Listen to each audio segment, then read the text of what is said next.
یہ ہمارے نوٹ چلتے تھے، 1 روپے کا نوٹ کاغذ والا، 2 روپے کا نوٹ کاغذ والا، اور 5 روپے کا تو بہت بچوں کو بھی یاد ہوگا کاغذ والا نوٹ چلا کرتا تھا۔ اب وہ منسوخ ہو گئے، ان کی جگہ پہ یہ سکے آ گئے، گلدار یہ آ گئے۔ اب نوٹ تو وہ ہے، کرنسی تو ہے، پاکستانی نوٹ ہے، لیکن وہ چلے گا نہیں، یہ سکے چلیں گے۔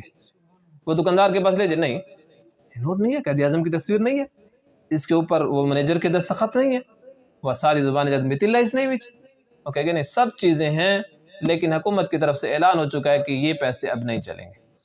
قرآن کی آیات بھی ہوں گی، احادیث بھی ہوں گی، اللہ کی طرف سے حکم آ گیا ہے، اب ان پہ عمل نہیں ہوگا۔ قرآن کریم کی آیات بھی ہیں بہت سی جن کے اوپر عمل نہیں ہے، تلاوت ہے۔ مثلا ایک مثال میں دیتا ہوں، والذین یتوفون منکم ویذرون ازواجا وصیۃ لازواجہم متاعا الی الحول غیر اخراج، سورۃ البقرہ آیت نمبر 240۔